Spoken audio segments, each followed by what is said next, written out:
Yo, what's up? Welcome to Kinda Funny Games Daily for Wednesday, January 4th, 2023. I'm one of your hosts, Blessing Adeoye Jr., and joining me is the LaCroix Poppy himself, a.k.a. my fellow Forbes 30 under 30, a.k.a. Tim fucking Geddes. Bless, I'm so happy to be here. My first Games Daily of 2023, and we're going to start it off right. This morning, I woke up, and so many people were hitting me up, DMing me, adding me, like, Tim, Kenny Omega came out in New Japan Wrestling last night, and you need to see his entrance. Oh, okay. And don't spoil anything. I don't know what this is, actually. Okay. Because you told me that you have a wrestling thing to show me. Oh, yeah. And I thought what you were going to show me was... the wrestler that Cool Greg was. Sasha Banks. Sasha Banks. Yes. Because she appeared. She at did. Japan Wrestling. Shout out to Sasha Banks, Shout now out. in NJPW. She is Mercedes Moné. Cool Greg's very excited about it. Her first match going to be in San Jose. Cool Greg's going to get to go there. So that's really exciting. But no. This is a different direction. This is a little bit more in our wheelhouse. So specifically that I don't want to watch this alone with y'all.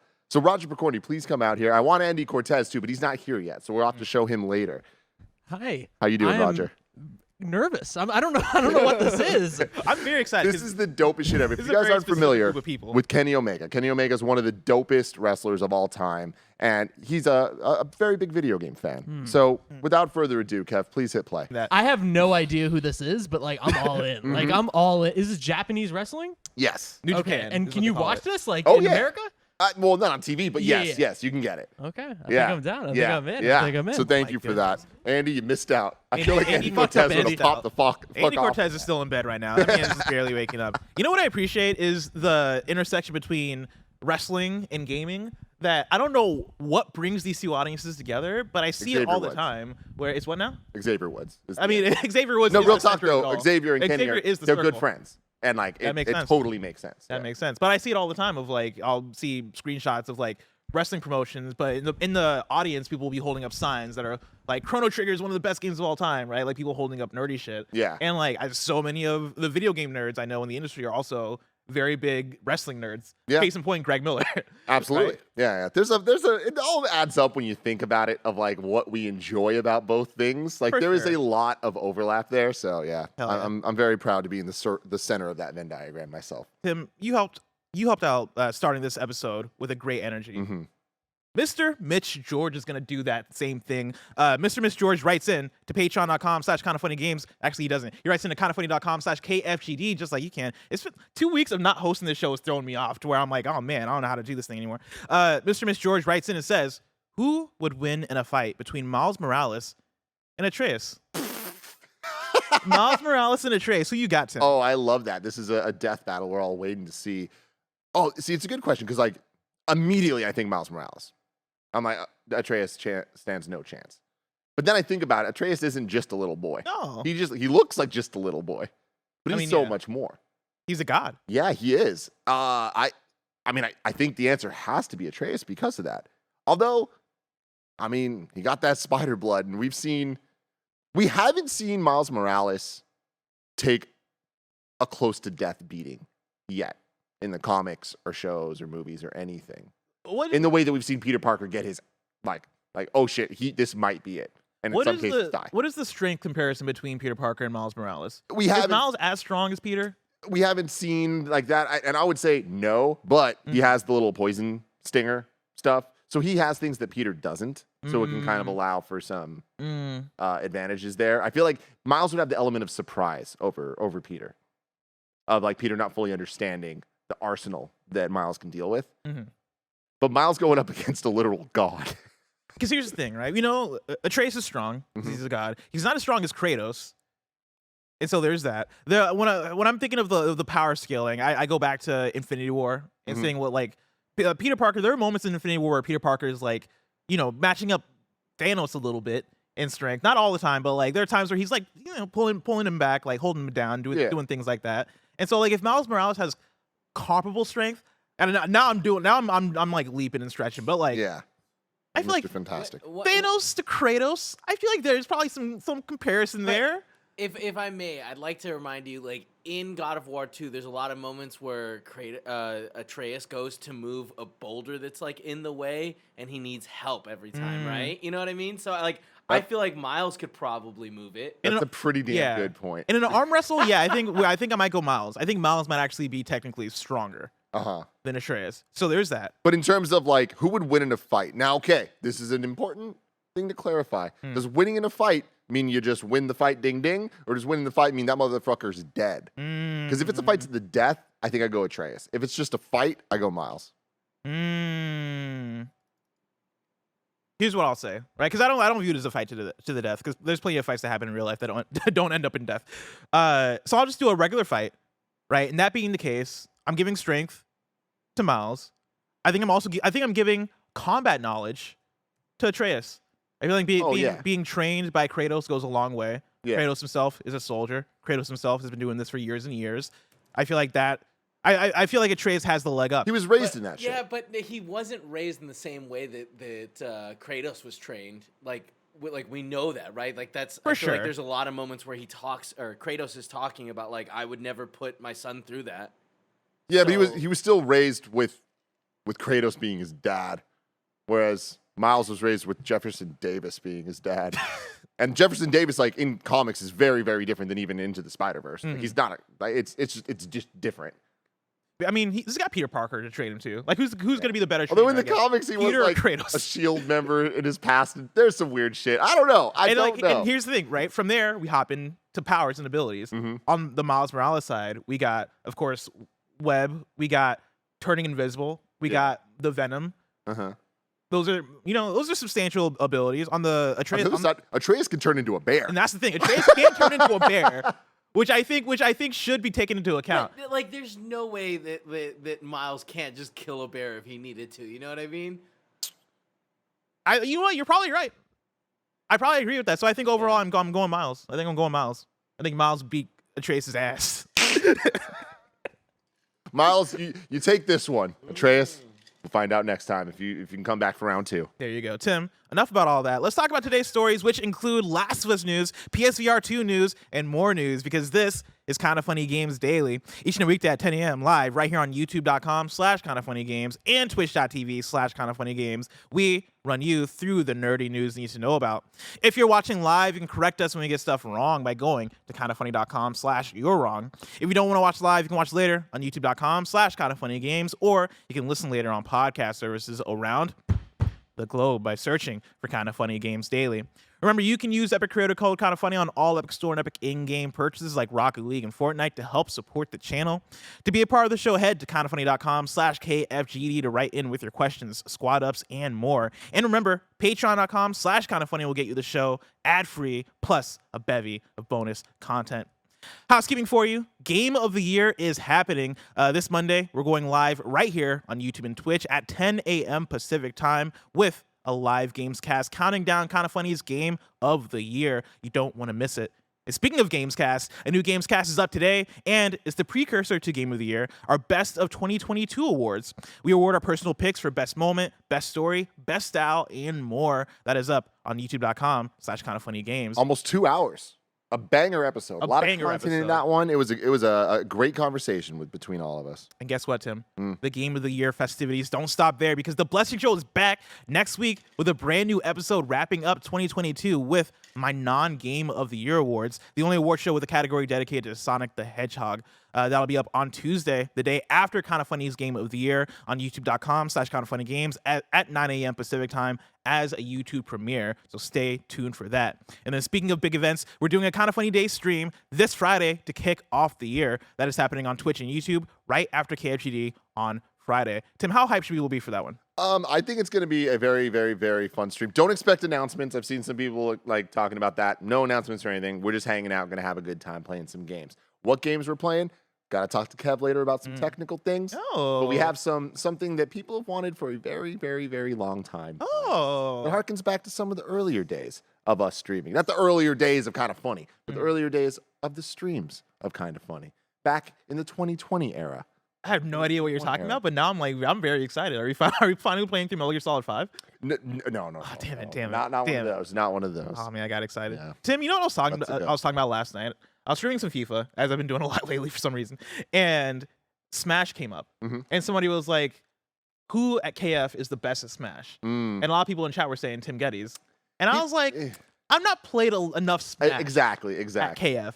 But I feel like I could take on Tim Geddes. I want it on the record. I would never, ever claim that I'm the best at Smash in any given group ever. I enjoy the hell out of Smash. I'm pretty damn good at Smash. I would not say I'm great. I do think I could beat everyone here at Kind of Funny in Smash. Not reliably, but consistently. That, I mean, like, here's the thing. That sounds like a motherfucking challenge. no, Tim. it doesn't.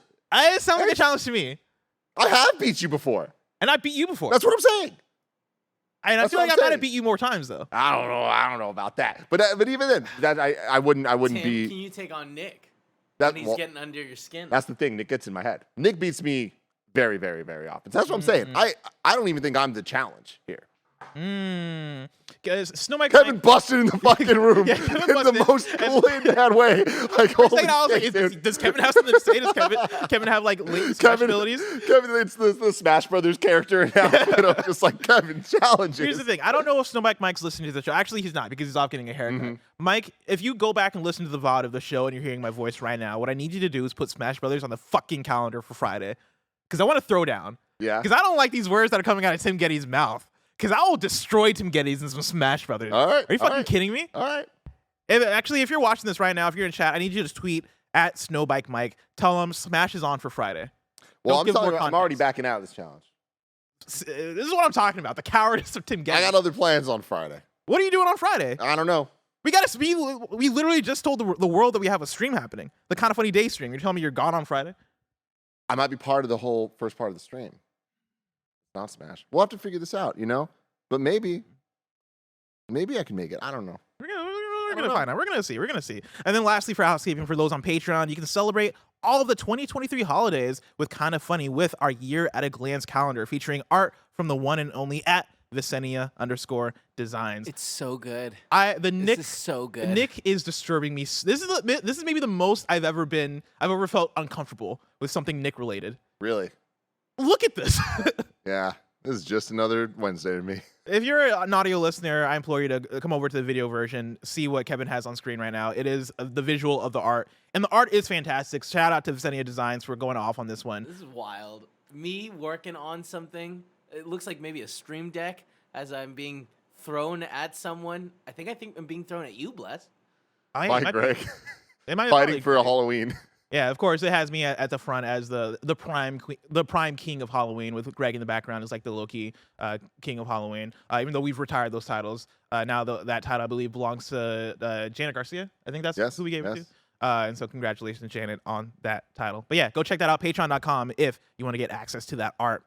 Thank you to our Patreon producer, Delaney Twining. Today we're brought to you by Honey, but we'll tell you about that later. For now, let's begin with what is, and forever will be, the Roper Report. It's time for some news. We have 6 stories today. A baker's dozen. Starting with our number 1. Naughty Dog has some Last of Us news for us. This comes from a blog post written by Neil Druckmann. Whoa. The Last of Us fans, a very happy new year to all of our players. We here at Naughty Dog couldn't be more excited to jump into 2023, as it marks an important milestone for the Last of Us franchise. We're so proud to share that the entire The Last of Us franchise has sold through more than 37 million copies globally as of December 2022, and is continuing to reach new and old players every day. To know that Joel, Ellie, and our whole cast of characters have been experienced and loved by so many of you drives the entire studio forward. Even as it turns 10 years old, it feels like The Last of Us has only just begun, and this busy year will certainly show why. After The Last of Us Part 1's successful launch on PlayStation 5 last year, we can't wait to bring you the PC version of the game on March 3rd. We'll have more information on the PC version's features and specs ahead of its launch. I'm going to stop there for a second and ask Tim, can you believe that it's been 10 years since The Last of Us? No, man. Like, Time flies. I remember being excited for The Last of Us. Like, that's wild to think about. I remember the debut trailer at Game Awards. Yeah, being like, oh, what is this? Like, oh, Naughty Dog? And then you see the post-apocalyptic thing, and you're like, oh, wait a this looks minute. sick as hell. And here we are. It was sick as hell. And here we are. Going back to the blog post, we're looking ahead to The Last of Us's 10th anniversary in June, and we're so excited to share more with you about the future of this franchise. We'll have some fun surprises for you along the way, but later this year, we'll begin to offer you some details on our ambitious The Last of Us multiplayer game. With a team ambitious, let's go. With a team led by Vinit Agarwal, Joe Pedinati, and Anthony Newman, the project is shaping up to be a fresh, new experience from our studio, but one rooted in Naughty Dog's passion for delivering incredible stories, characters, and gameplay.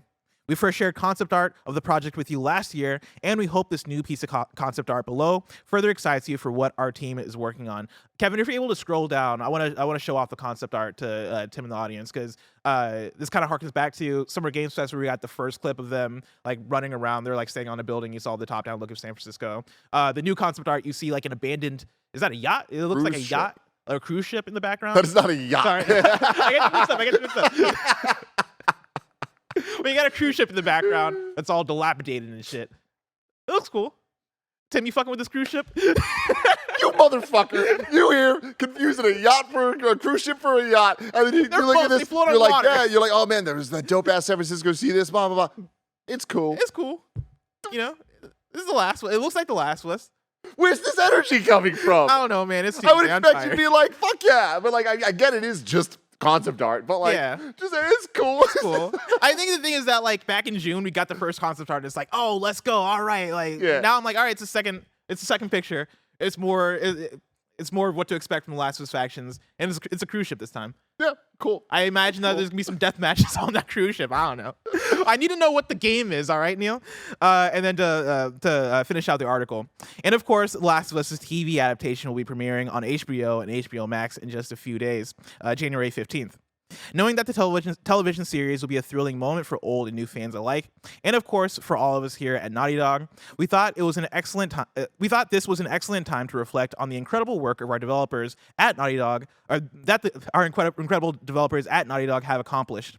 Over the course of the Last of Us show's season, we'll have an exciting inside look into the original The Last of Us Part 1 and its adaptation to television, with exclusive interviews and behind-the-scenes looks at the process, in order to offer you a deeper appreciation for the work that went into your favorite characters, locations, and moments.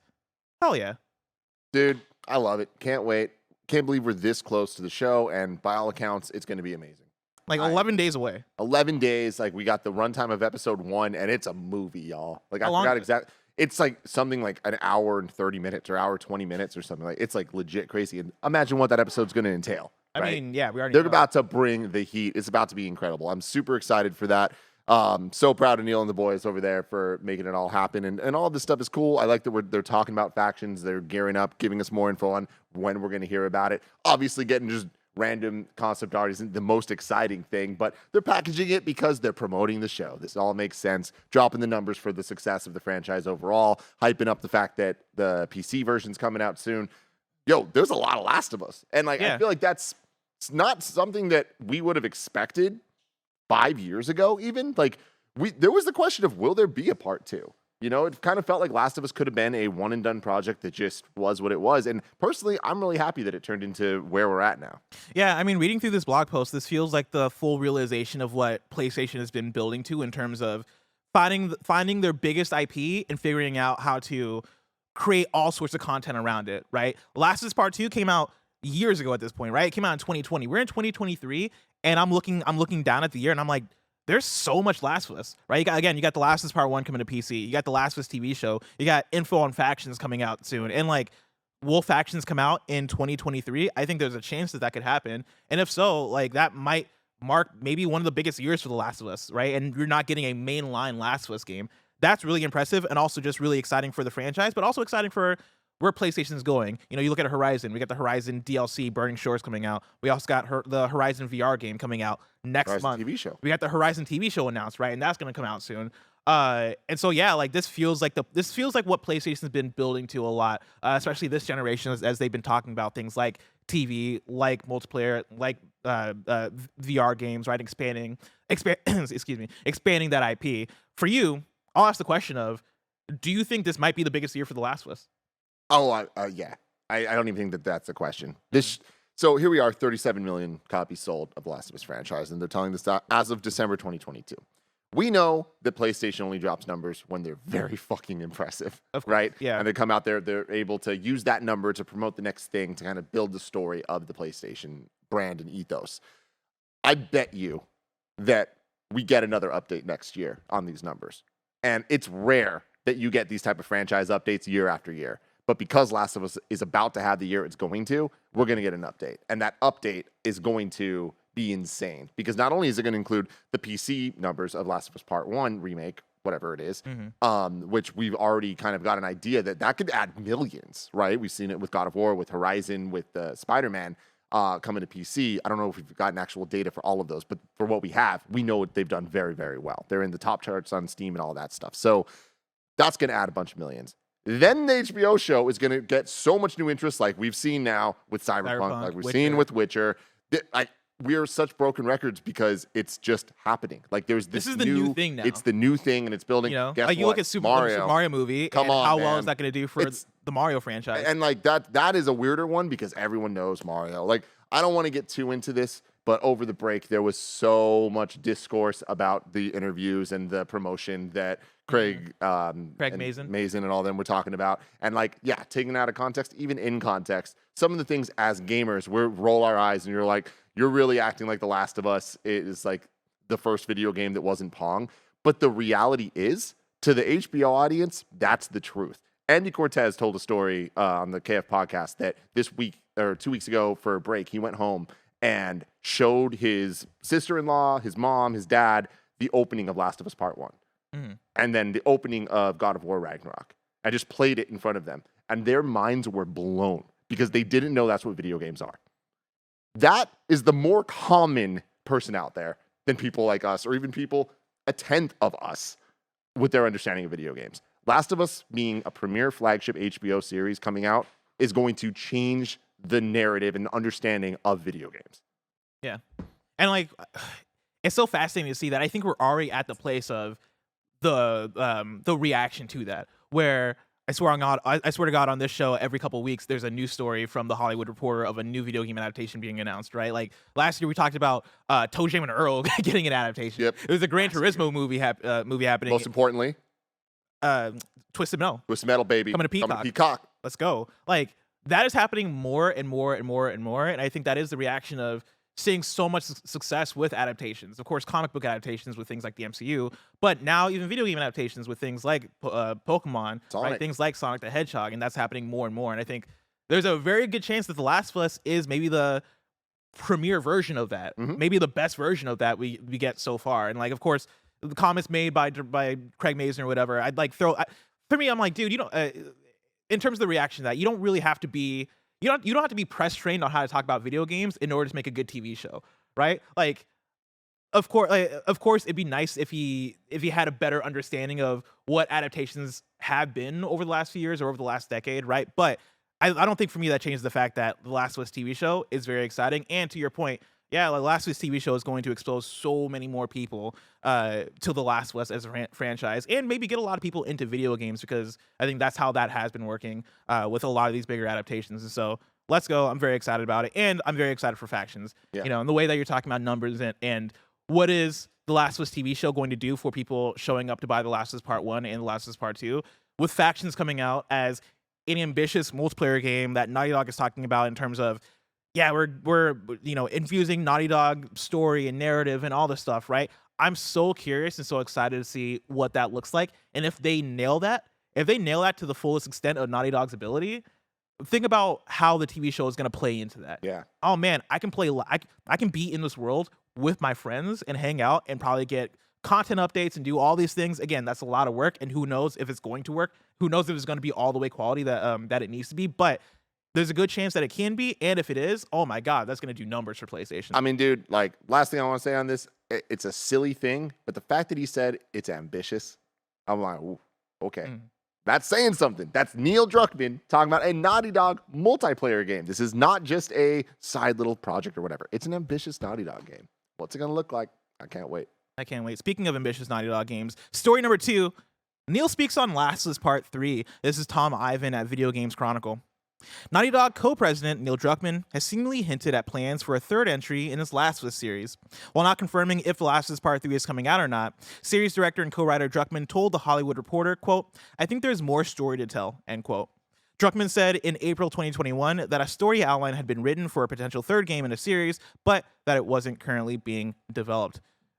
Tim, of course there's more story to tell. Of course, and I'm happy for it, man. Do you think we'll get that story is the question? Yes, we are getting a Last of Us 3. Were you here for the last 10 minutes conversation we just had? Fair. We're getting a Last of Us Part 3. And what excites me is these teams really give a shit. These projects are not going to be shat out. They're just simply not.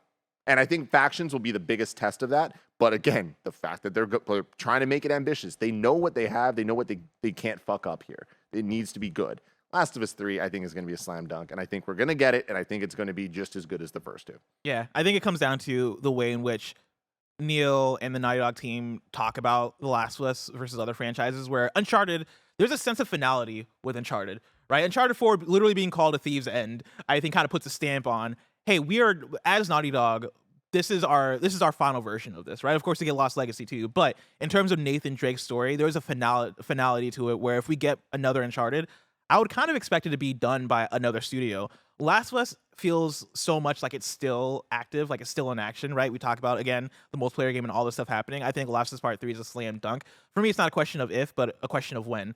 Because I still think, you look at Naughty Dog and what they're doing, and of course, we have the multiplayer game that takes a lot of resources, that takes a lot of time. Are we going to get that later this year? Are we going to get that next year? Are we going to get that further off? Hopefully not, but are we going to get that further off? That being the case, after that, what is happening? Is it going to be a new IP? I think all things point to a new IP. If that's the case, would Last of Us Part 3 be after that? And if so, are we looking at PlayStation 6 for The Last of Us Part 3? Maybe, probably. And honestly, I don't mind it, because I'm down to wait, especially if Last of Us Factions is a banger. But yeah, I forget if I read it in the article or if this is part of the article that I cut out, but somewhere in there they talked about how earlier last year, Druckmann mentioned that we've not started any sort of development on Last of Us Part 3, which makes sense. And that being the case, right, for a game that would be as ambitious as The Last of Us Part 3, that's gonna be years and years away. Yeah, I mean, I see a couple of people in the chat. It's gone now, but somebody specifically just said, "Man, they're gonna run Last of Us into the ground." The reality is, we've only had 2 games. Yeah, and everything we're talking about here is a TV show adaptation of those games, and a multiplayer game coming out, and a potential third game. If that's running a franchise into the ground, I don't know if you're familiar with video games. Yeah. Yeah, I mean, I think it comes down to how you manage these things and make sure that they stand out from each other. Because, yeah, I think talking about a third game coming out years and years from now, possibly being a PlayStation 6 game, I don't look at that as running it into the ground. And it comes back to look at Mario and how many Marios you look get at Uncharted. in a generation. Look at Uncharted. But in the way, one of the reasons why Mario doesn't feel like it's running into the ground is because they give us all these different versions of Mario. Last of Us, I think you have the option here to give us different versions of Last of Us with multiplayer and single player. Horizon, you have the opportunity to give us different versions with single player, multiplayer, and VR, and a TV show, right? But it doesn't feel like you're, it doesn't feel like you're oversaturating the space. It feels like you are maximizing that IP in a way that I don't mean that in the most markety way, because that sounds like a really markety term, but I think it's reality of, hey, we want this IP to be as big as possible. How do we continue to give our audience ways to interact with it and consume this IP without it feeling like we're annualizing it, right? We're doing the Activision thing of what we did with Tony Hawk or Call of Duty or anything. No. Tim, let's talk about PlayStation VR 2 with story number 3. PSVR 2 will be showcased at Sony's CES 2023 press conference. This is Zarmena Khan at PlayStation Lifestyle.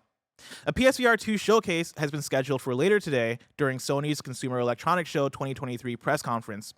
CES is primarily a technology event geared towards industry players as opposed to the general public. But PSVR 2's presence at the show holds significance for players as it comes just ahead of its February launch. Sony's CES 2023 press conference will be live streamed on YouTube at 5 p.m. Pacific Time today, January 4th. Interestingly, Sony Honda Mobility will also join the stage. A joint venture for electric vehicles between Sony and Honda, the partnership seeks to compete with Tesla. Sony recently indicated that it might put PS5s in Honda's electric vehicles to compete with Elon Musk's company, which recently added Steam integration to its vehicles. Separately, there's some wild speculation that Sony will show the rumored PS5 Slim or Pro at the event, but we wouldn't hold our breath for that one. Tim, you ready to drive and play your PS5? Yeah. You think oh man, you think there's gonna be like Gran Turismo functionality where you use your actual steering wheel to drive the Gran Turismo car? I mean, honestly, I would not be surprised if that ends up happening. That sounds like some Gran Turismo ass shit to do. I'm excited to see what this looks like. Like, I love CES, man. Shit's wild. I love the fact that we see all this prototype stuff that's never actually going to happen, but we're starting to hit a point that things are just happening. Like, the things that they were talking about, we'll see. I'll never forget. And me and Kev talk about this all the time. There was a beautiful moment in like 2008 or something where we went to a Best Buy in San Francisco and they had the world's first OLED display. It was 12 inches. And we looked at that, and it was just like a fun prototype of the future of what might happen. We were so excited. And we were like so stoked on it. This is crazy. And Look how bright it is. CES was like, one day, this will be a thing. And we're like, well, sure, I'll fucking believe it when I see it. Here it is. We're there. I think I remember having that same moment with 4K where I walked into a Best Buy or like a Sam's Club and saw 4K TVs displaying, and I was like, there's no way I'm going to have this in my house. Mm-hmm. And now I got it in my house, Tim. You got it in your house, I got it in my house. Yeah, so I'm excited for this. I love CES. I'm excited that Sony's having a press conference and like that they're streaming it. Sometimes it can be really boring. Yeah. So I wouldn't expect this to be like what we expect from a PlayStation showcase or something. It is not what that is. This is a way more businessy focused thing. But the fact that they are focusing it around the PSVR 2, which remember, this is, if I remember correctly, where they announced the PSVR. That sounds. They've been using their CES, and I think it was the first time we saw the PS5 logo. Yeah. And like just like random little things like that. But being this close to the launch of PSVR 2, we might get the most exciting Sony CES that we've ever had on the PlayStation side of things tonight. You think so? I mean, I don't think it's going to be a hard bar to cross. That's but fair. Yeah. I hope so. I hope that PSVR 2 gets at least some sort of hype tonight, right? Because like I think that's the thing that's been missing sorely from PSVR 2's marketing rollout, where it's coming out next month, and I couldn't tell you why I'm excited about that thing, right? Like I right now when I look at the game's lineup, I look at Horizon Call of the Mountain, I'm like, oh, that seems really cool, and then that's where I tap out in terms of things to look forward to for PSVR 2, and I have the doubt that there's going to be that much more shown tonight. Like, it seems like tonight might be the final, hey, like, reintroducing you guys to PSVR 2. These are the cool features it has. These are some of the games that are going to be on it. All right, see you next month. Like, I don't think this is going to be the big blowout. And at this point, I don't think there's going to be a big blowout. At this point, I don't even know if there's going to be a state of play. Yeah. That's where I'm at with PSVR 2. Yeah, Ben. I think there will be, but I mean, I'm with you that I don't think it's going to be a game changer.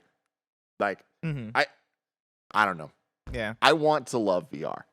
I really do. Let me tell you about the MetaQuest. Yeah. The main thing that sucks about it is the Facebook integration. But aside from that, being wireless, playing some Among Us, it's great. Yeah. Playing some Beat Saber in there, love it. It's great. That said, I haven't touched that thing in a while. I mean, I have one of those. Same thing. Yeah. I don't have it, actually. I like borrowed kind of funnies at some point and played it for a bit during the pandemic, and I was like, I'm done. Yeah. The PS5 Slim / Pro speculation seems interesting. I doubt it. I don't know why. It doesn't feel like the right time. I mean, look, I doubt it, but if it happened, Pro, I don't think so. Slim, a different version of PS5. A different SKU. I honestly would not be surprised. I think, if anything, them talking about putting PS5s in cars, while that is weird speculation, and like we'll see what that actually looks like, and if it's full PS5 or if it's some weird version of it or like streaming or something, that can change it. But like, we're still at a point where people just can't readily buy PS5s. So I can imagine a SKU if they figure it out, oh, if we do it this way instead of this way, we can actually put more on shelves. Why wouldn't they put it out there? That makes sense. Tim, I want to let people out there know about patreon.com/kindoffunnygames, where you can go and you can get the show ad-free. And speaking of ads, let us tell you about our sponsors. Shout out to Honey for sponsoring this episode. Honey's the easy way to save when shopping on your iPhone or computer. Thanks to Honey, manually searching for coupon codes is a thing of the past, and we all know there's nothing better than the feeling of saving money. Honey's the free shopping tool that scours the internet for promo codes and applies the best one it finds to your cart. Here's how it works. Imagine you're shopping on one of your favorite websites. When you check out, the Honey button appears, and all you have to do is click Apply Coupons. Wait a few seconds as Honey searches for coupons it can find for that site, and if Honey finds a working coupon, soon, you'll watch the prices drop. We here at Kind of Funny have been using Honey for years, and it has literally saved us thousands of dollars on tech, costumes, food, you name it. Honestly, I just love how easy it is to just set and forget and save. Honey doesn't just work on desktops, it works on your iPhone too. Just activate it on Safari on your phone and save on the go. If you don't already have Honey, you could be straight up missing out. And by getting it, you'll be doing yourself a solid and supporting this show. Get PayPal Honey for free at joinhoney.com/kindafunny. That's joinhoney.com/kindafunny. Story number 4. Steam users give Cyberpunk 2077 the Labor of Love Award. This is from Ryan Dinsdale at IGN. Cyberpunk 2077 has been given the Labor of Love Award at the Steam Awards 2022. Steam published the winners of its player-voted awards, and while Elden Ring took the overall Game of the Year position, Cyberpunk 2077 also made an appearance in what's essentially the most improved game category, up against No Man's Sky, Deep Rock Galactic, Dota 2, and Project Zomboid. Cyberpunk 2077's stream of post-launch updates and fixes was seemingly enough to push it over the top. The game has undergone somewhat of a resurgence since its incredibly rocky launch that did mostly affect consoles, thanks to these improvements and further excitement brought on by Netflix's Cyberpunk Edgerunners anime series. Quote, "This game has been out for a while. The team is well past the debut of their creative baby, but being the good parents they are, these devs continue to nurture and support their creation," reads the award synopsis. Quote, "This game, to this day, is still getting new content after all these years," end quote. Tim, over the break, I watched a lot of anime. Yeah. One of those anime being Cyberpunk Edgerunners. Funny enough, I started it when it first came out, but I actually never finished it. So I was like, you know what, man? I'm going to go back. I'm going to rewatch the whole thing. I did it in 2 sittings. And let me tell you, that is a masterpiece of a show. It's so cool. Incredible. It's fantastic. And yeah, good for Cyberpunk. Dude, this is proof that no matter how bad things are, Yep. it can get better. Wild. Who the fuck would have thought that No Man's Sky and Cyberpunk 2077 would have any type of redemption story? Like, it's pretty insane. I bet you could find footage of me and you saying that there's no chance this happens. Oh, yeah.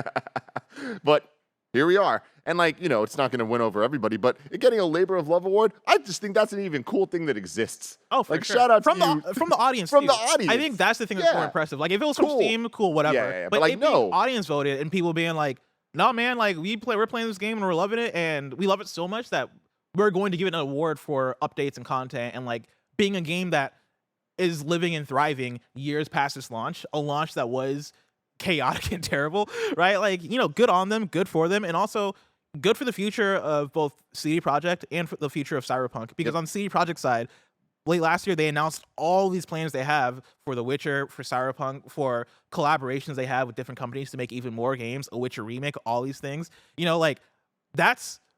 Those are big, ambitious plans that have to be backed up by quality that you've already done. And Cyberpunk being the last thing that you had done, I think would fill a lot of people with worry, except for the fact that now we're at a place where people can confidently go, no, this is a great game. Yeah. Like, no, I played Cyberpunk 2077 and had a good time, which bodes super well for CD Projekt, but then also for Cyberpunk as a franchise, because up next, we got the Phantom Liberty DLC, right? That's coming out sometime this year, and that's going to be the last big, and I think the only big, actually, expansion for Cyberpunk. People are going to show up for it now, right? Because the game is actually quality. Yeah, and I think that it's going to have, obviously, a very different tone going in of expectations, and I think that they're going to be met. And shout out to CD Projekt Red. This is all awesome. They did the thing, and they're continuing to do it. I think that's the most important part, is that putting in the work and making a project that we're so excited for actually live up to at least enough of the expectations, right? Like, I feel like there is a point where Cyberpunk felt like a dream game where the hype was too high to ever actually even be met. But like, good on them for getting there. Will Anthem ever have this type of resurgence? I mean, we'll have to wait and see. I mean, the answer is no. That thing's already shut down. But I would love a future where we do get that. I mean, maybe with the Iron Man game. EA's working on an Iron Man game. Hopefully, they put the Anthem flying tech into that. That'd be good enough for me, because that's the thing I liked about that game, is flying. Let's hop into story number 5. Wizards of the Coast has reportedly canceled several projects. This is Jordan Middler at IGN. Wizards of the Coast has reportedly canceled several unannounced video game projects. That's according to Bloomberg, which claims that the publisher, known for its Dungeons & Dragons tabletop games, is scaling back its commitment to its video games. The company previously claimed it had 7 or 8 video games in the pipeline.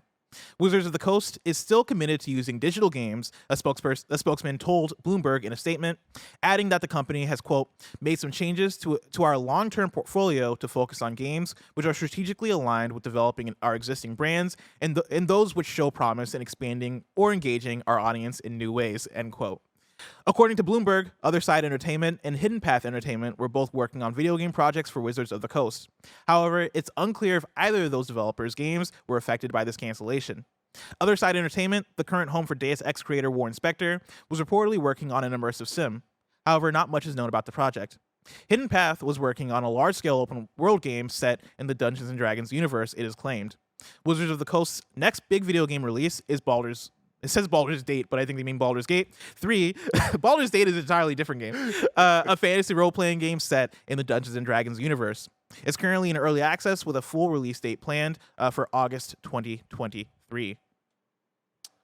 Does this do anything for you? No, but it's not surprising, and I think at the end of the day, it's good news. Like I feel like there's been a lack of focus over there for a while, and them kind of honing in on what's working and getting that stuff right. Because from what I hear from people I know, there's a lot of problems even with like the Magic games, and so fixing those I think should be the priority over putting out a bunch of different projects. And Dungeons and Dragons has been gaining a level of mainstream understanding over the last 10 years that wasn't there before, thanks to things like Critical Role and all the many other popular Like tabletop role-playing. tabletop role-playing shows and content. And on top of that, next month, I think we're getting a Dungeons and Dragons movie that so far Wait, really? looks good.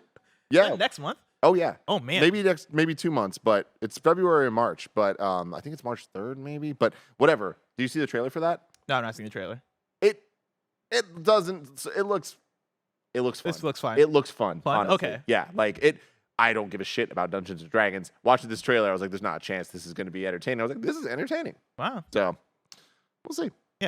Yeah, I mean, to your point, right? Yeah, D&D and tabletop role-playing in general has gained such a popularity in the last, 10 to 15 years with podcasts and other things. And so it'd be nice to see more Dungeons and Dragons, like, official content being expanded into more mediums. Funny enough, I think I didn't realize with Baldur's Gate /Baldur's Gate, when they had the trailer for Baldur's Gate at the Game Awards, I saw the Dungeons and Dragons thing under it, and I was like, I did not ever put together that was a Dungeons and Dragons product, Yeah. right? Which I think is really cool to have for video games. And I think, taking that world, taking that rule set, taking that game, and finding ways, and giving it to developers to be inspired and interpret in their own ways. Like you look at any fantasy or RPG in general, and there's probably some inspiration taken from Dungeons and Dragons. For Dungeons and Dragons as an IP to be like, actually, no, let's just give them Dungeons and Dragons to work with. That's really smart, and also is going to work to their benefit in terms of expanding the tabletop game. And so I think it makes sense, but also it makes sense for them to scale back if they're overcommitted. Because 7 to 8 projects, that seems like a lot. That seemed like too much. Like start small and then work your way up. Plus, I don't know what is wrong with me as a human being, but I was right. It's coming out March 3rd. I don't know how that was in my head there, but it was. I mean, that's what they call you. Release date pop. Release date pop. Exactly. Why don't you should do the Tim's Fun movie calendar? Release date calendar. I mean, this year, like, I know we're already running long. I'm just going to say this really quick. I have the in-review schedules, like, essentially locked earlier than I ever have. Normally, like, there's a lot of holes and stuff. But this year, there are so many movies coming out. Like, you think there's a lot of video games coming out? We're about to hit a point, I think, starting in, like, around late March, that from March through August, pretty much every single week, there's a major movie from a franchise we're already doing for in-review. Oh, my God. I'm so excited. I saw a graphic floating around Twitter somewhere that was like, here's all the movies, the exciting movies coming out in 2023. And it was a very exciting graphic when I looked at it. So much so that I went and made a Letterboxd. So you can follow me on Letterboxd at Blessing Jr. Am I gonna update it? Who knows? We'll see. But I want to add all the movies I saw because like I think this is the year, Tim. This is the year? This is the year I'm gonna start getting more into movies. Ooh, yeah. And so look out, Roger Ebert. Look out. Let's write out. Is that a threat? I mean, can it be? Rest in peace. Story number 6. Gearbox. He's from Champaign, Illinois, so we have that camaraderie. Got it. Yeah, that camaraderie. Okay, that's fair. Story number 6. Gearbox acquires Captured Dimensions. This comes from a press release. The Gearbox Entertainment Company today announced the acquisition of Captured Dimensions, a Texas-based technology company specializing in 3D capture, scanning, and reconstruction services. A 10-year veteran of the film and video game industry, Captured Dimensions has worked on some of the most recognizable movies from the likes of 20th Century Fox, Lionsgate, Sony Pictures, Netflix, and several titles from both 2K Games and Electronic Arts. Jordan Williams will continue as its head and report directly to Randy Pitchford, president and founder of Gearbox Entertainment. Quote, "We've had the pleasure of working with Jordan and his team at Captured Dimensions on several projects over the years. This deal brings a wealth of talent into the Gearbox family in several key areas, and I'm excited to welcome them," said Sean Heron, Chief Business Officer of the Gearbox Entertainment Company. Quote, "This acquisition brings incredible technology into the fold for future projects and enables further expansion of offerings to strategic partners across multiple business units," end quote. Tim, you understand any of those words? I mean, yeah, it's always exciting in the like least exciting way possible when like these different groups are focusing on tech and stuff, because it just means the games are going to be better over time, and like the my favorite thing to say, the learnings that they are going to get from this, I think, are going to be seen in all the projects going forward at a certain point. We're many years out from that, but eventually it's going to be really cool.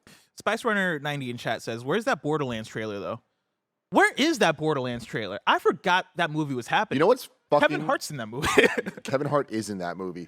I am right there with you where I would have sworn that movie already came out, but I'm realizing Monster Hunter came out, which is different than Borderlands. Monster Hunter did come out. But Monster Hunter did come out. I forgot Monster Hunter came out.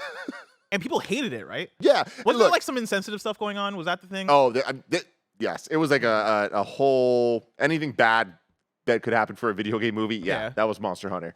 But that Monster Hunter is the old era of video game movies. Let's usher in the new. You think Borderlands is going to be part of the new era? No, I don't. Borderlands, I think, is very much on the old side. I forget. Chat, let me know if I'm wrong. I think for sure that this is not the case, but is The Rock in the Borderlands movie? Because if so, this Borderlands movie is going to be off the chain. You're just thinking because Kevin Hart.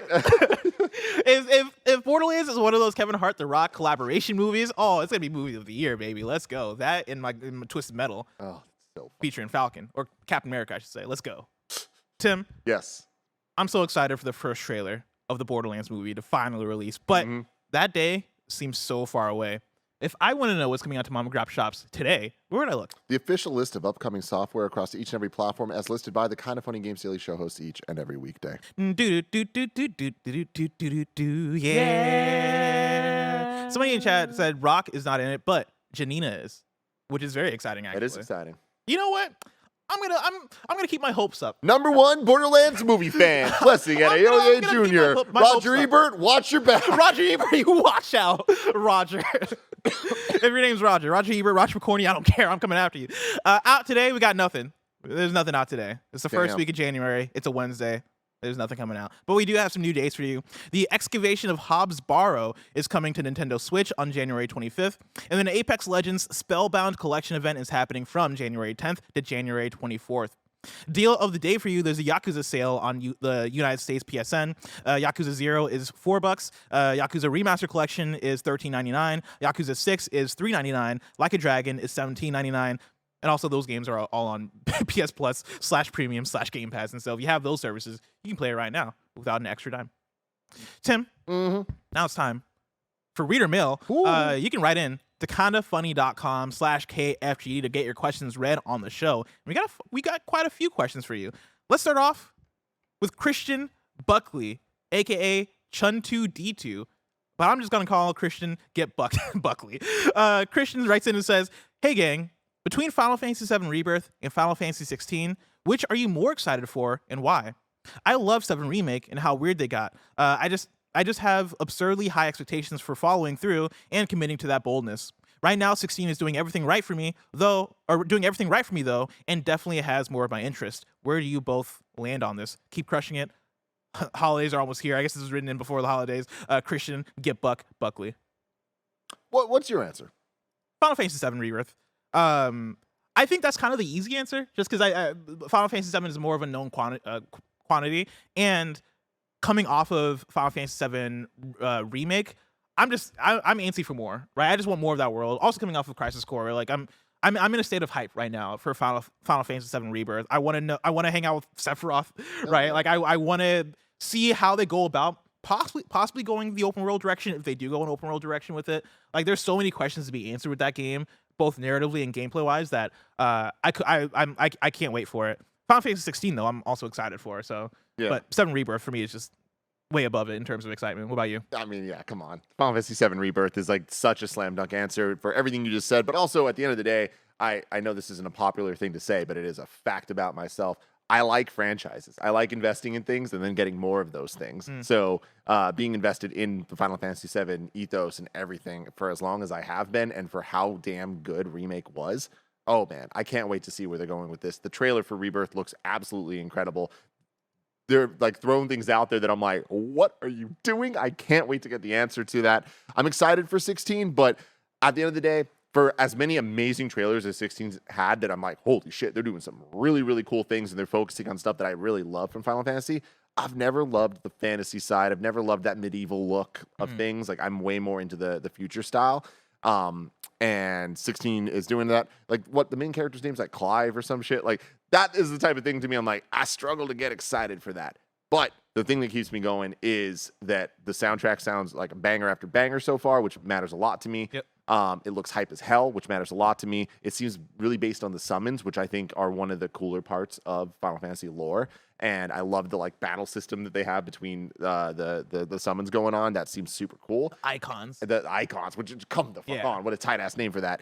But the biggest thing is the fact that the story is from the Final Fantasy 14 team, which is probably the media that I'm most jealous of not being a part of Oh, I feel that. in Yeah. all of media. Yeah. No, I 100% feel that. Speaking of soundtrack, though, Edu writes in and says, how important is a game's soundtrack to your overall experience? And I like this question because for me, it's actually very high. I mean, to me, it's make or break. Yeah. Like I look at my list of my top whatever video games, and what all of them have in common is a banger soundtrack. Right? Yeah. Like Persona's up there, the Zelda games are up there, Undertale's up there, Nier's up there, right? Like these are all games that probably carry some of my favorite. Pokemon's up there. All these games carry some of my favorite soundtracks, and I think soundtracks. I'm with you that like oftentimes they can be make or break in a game for me. Like I don't want to ruin the Gamescast we did, but like one of the categories we did is best style, which is music plus visuals, right? And one of the games that came up was Sifu, and Sifu was like one that I was debating back and forth for myself of, am I going to put it up in that best style, or like is it going to be like a runner up or whatever? And I ended up not having it there based on like the soundtrack. I don't think living up as much as I wanted it to live up for that game. Like the soundtrack was the one thing where I was like, oh, I think this could be turned up more. Wow. Yeah. Oh, I just did the figured Sifu so. soundtrack do it for you? Dude, I love it, man. I loved the stylings of it. I mean, dude, you add trap elements to more traditional sounds, I'm always going to be in, and I think that they nailed that. But I mean, I'm with you to the extent that I wouldn't ever name the soundtrack as one of my favorite parts of Sifu. Yeah. So and this isn't to the fault of Sifu, right? This is more so me and my taste. yeah, I feel like it should have been like yeah. if Sifu's soundtrack was like a 10 out of 10 soundtrack, that game would be one of my favorite games ever, and it's still up there. Like I still fucking love Sifu more than most games last year. But I think that extends to pretty much any game I play. Where if the soundtrack isn't bringing it, then it's tough for me to fall all the way in love with it, right? Like a soundtrack for me is the thing that I take with me. It's the thing that I remember the most. It's the thing that like even for I talk about Blood and Truth a lot as a video game, right? That was a VR game that came from Sony London, and it's kind of a random like. It's not random, but it's a little bit of a deep cut of a PlayStation game. But the reason why that game sticks out to me so much is the soundtrack is such a banger for that game. The soundtrack is basically if you took like a movie thriller score and combined it with UK grime rap, and it's actually really fire. I have the vinyls.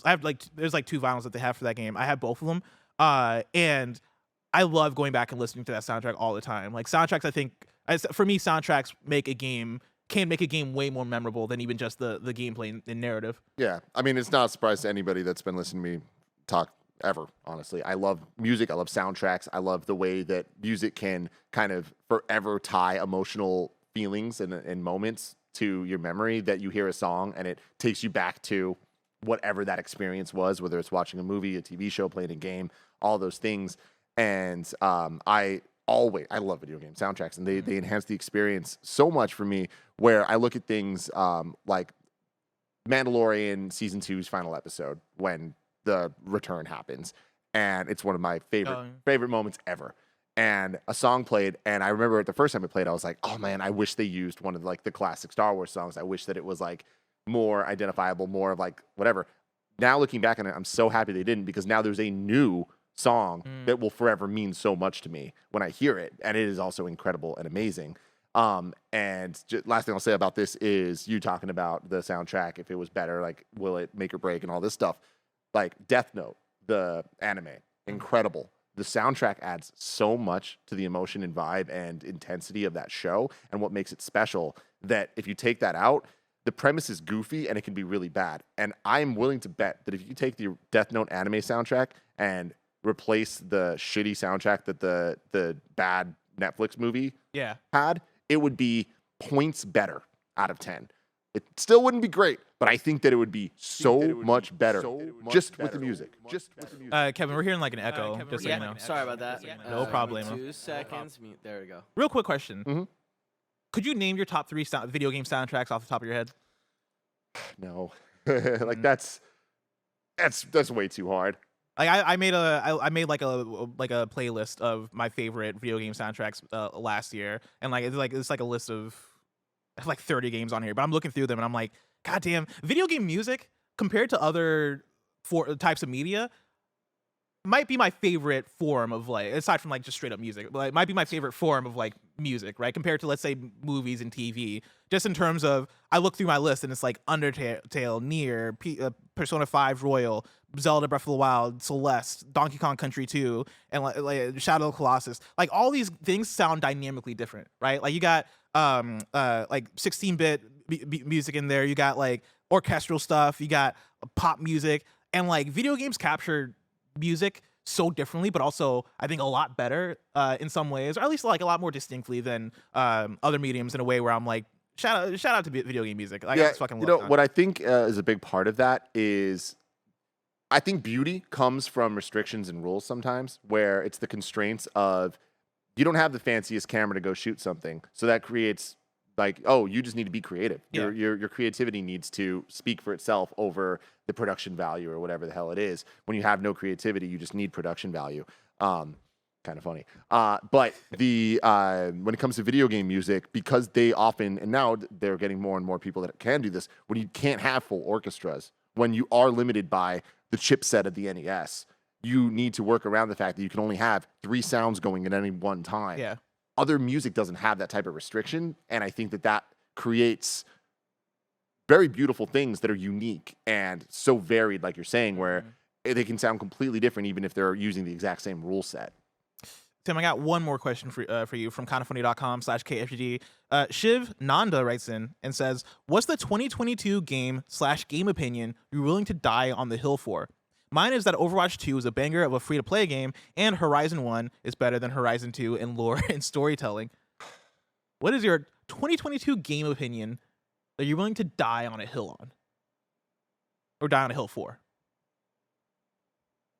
I want a hot take, and I can't really like come up with any. Movie-wise, Avatar is a great franchise. That's something I'll fucking die on. I got into a fight last night, and I realized, I'm like, why? At what point did I become the Avatar defender guy? And I was like, I was born this way. It's okay. I'll die on the hill. It's fine. I mean, mine might be the opposite Overwatch opinion. That Overwatch 2 was a disappointment for me. I don't know if I'll... Mic check. I just heard Mike all of a sudden. Wait, is Mike even here? Did he get his haircut? Did he finish his haircut? Yeah, give me 1 second. Let me go. I mean, you guys can keep going. That shouldn't have come through. No, do your thing. I don't know if I'll die on that Overwatch opinion, like on the hill for the Overwatch opinion, but I definitely have that opinion. Yeah. I want to have an opinion. Last gaming show was that God. I'm trying to think of like what I strongly feel like. I feel like 2022 didn't have anything that like I was a mega outlier on. Yeah, and I'm trying to think too. Like I was like, was I an outlier or anything? Like what did that? Oh, Stray. Yeah, Stray being fine. That's the opinion I'll die on the hill for. Stray was fine. It was amazing. It was incredible. It was cool. It was a fine video game. Yeah, that's where I stand. Yeah, you're standing in a good place. Tim, now it's time for kindafunny.com/you're wrong. You write in, let us know what we got wrong as we got it wrong, so we can correct it for those watching later on YouTube and listening later on podcast services around the globe. Turtle, Colonel writes in and says, the first episode of The Last of Us is confirmed to be 1 hour and 25 minutes long. Awesome. Wow. That's a movie, dude. Dude. Let's go. Dude. For the beginning of that game. I cannot wait. That portion, that has to only be like 15 minutes, right? 10 minutes? That's not going to be the whole episode. I mean, I would imagine, because again, you got to remember, this isn't a video game. This is a TV show that they're trying to get people in. I think that we're gonna get a lot more of the dynamic before they break our hearts. You think so? I think so. I think that'd be the good move creatively. But also, I'm like, there's 9 episodes of this thing, and there's a lot to cover in terms of time passage in The Last of Us. And so I wonder how they're gonna pace it. I think that's probably the one big challenge of turning it into a TV show. But yeah, I'm excited. I think it's gonna be closer to 40 to 50. You think we get 40 to 50 minutes of that first part of The Last of Us? Dude, if the first episode is 1 hour and 25 minutes, yeah. Oh man, I'm so excited. I'm so excited because that's my favorite part of The Last of Us. Of course, tomorrow's hosts for Kind of Funny Games Day are gonna be. It says me and Tim, but I think it might be me and Greg because Greg is working from home today because it's raining in the Bay Area and he's trying to stay safe. And so look forward either way to me being on the show tomorrow with either Tim or Greg. If you're watching this live right now, after this is VR Day with Mike, Nick, and Andy. Will I join them? The answer is likely. You can catch that later, or you can catch that. Of course, you can catch that now on YouTube. Go to the other link, watch it there, or on Twitch. Go to Twitch, watch it there, or you can catch it later on YouTube.com/kindoffunnygames. Remember, this has been Kind of Funny Games Daily, each and every weekday live right here on YouTube.com/kindoffunnygames and Twitch.tv/kindoffunnygames. We run you through the nerdy news that you need to know about. Until next time, game daily.